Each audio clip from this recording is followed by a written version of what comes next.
Chapter 12, Part 5, the final section of this long chapter.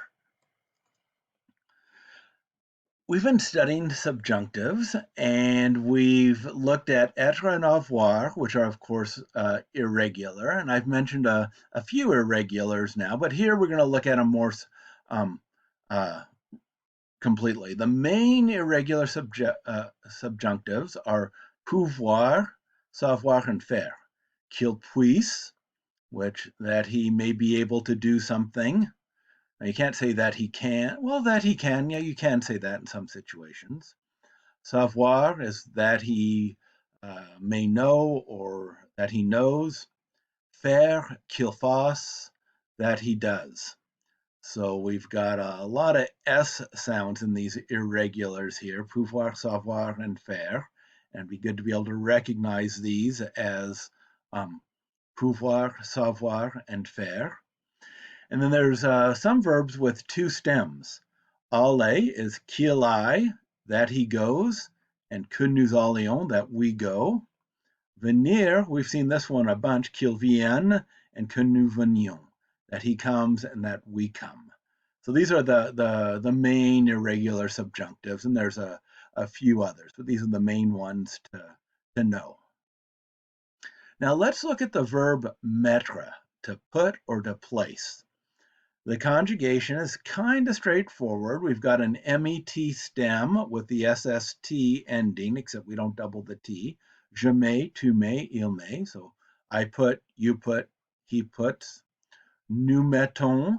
Now we go to the stem with the two T's. We put, vous mettez, you put, and ils mettent, they put. That's the present tense of mettre. The imperfect is je mettais, I was putting. The present participle is mettant, putting. Past participle is me, put. The passé simple was il mit, he put. And there's a lot of verbs that are like mettre. Words like to admettre, to admit, permettre, to permit, soumettre, to submit. And so it's interesting, we've got all these compound words to admit, to permit, to submit, but we don't have the verb to mit in English. But mettre is used quite often in French in its non-compound form. Now there's expressions with mettre, and some of these are not easy to figure out unless you've memorized them, and they're all pretty common. So se mettre à is to begin to do something. Literally, it's to put oneself to something, and that means to begin to do something. Se mettre en route is similar, and that means to begin a trip or to begin in a figurative sense. So se mettre en route is used figuratively quite often as to begin some type of process. Mettre au point means to put it to the point, meaning to perfect or to improve something, make something better, to get it up to speed, to perfect it. Mettre au courant means to bring up to date. So we're going to mettre someone au courant.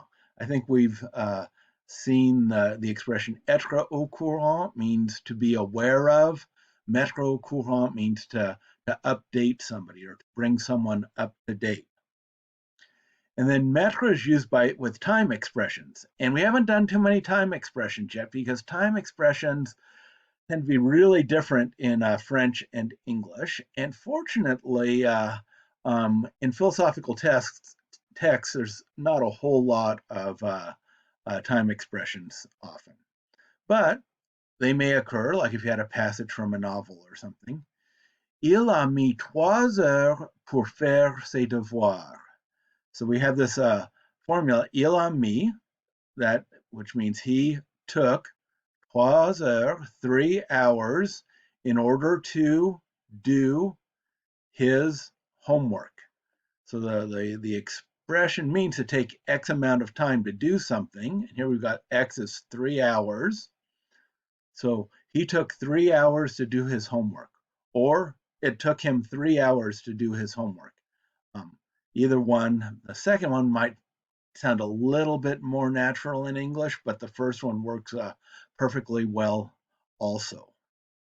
So that's mettre plus a time expression.